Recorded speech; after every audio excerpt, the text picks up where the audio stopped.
I'd like to hear your thoughts about how you grappled with having to take those difficult decisions. Was it mostly head or heart or gut? What did you do to help you make a decision? And also, more broadly, what did this very difficult year that we all lived through, but you especially, what did you take away about the exercise of political leadership? You always save the best questions for last.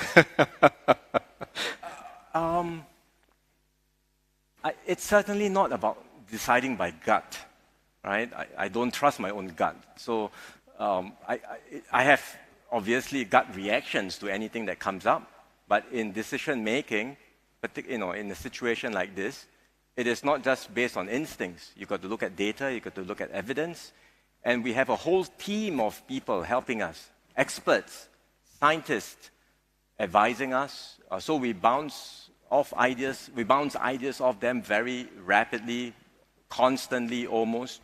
We get daily updates. Each time new developments happen, a new variant that develops.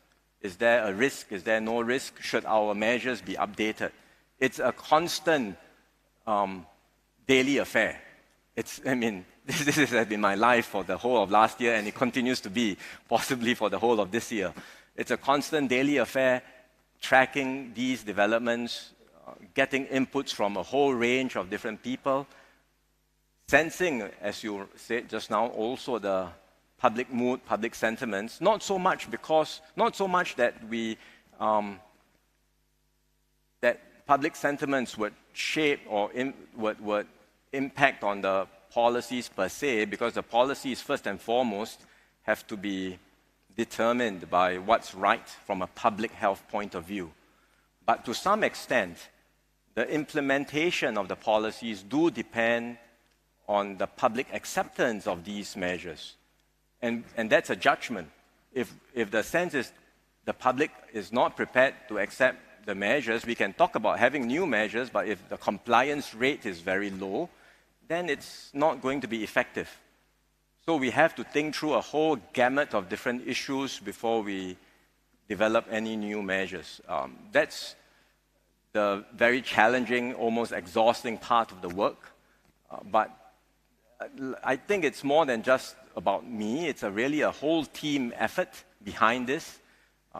We have many ministers on the task force, each overseeing different responsibilities.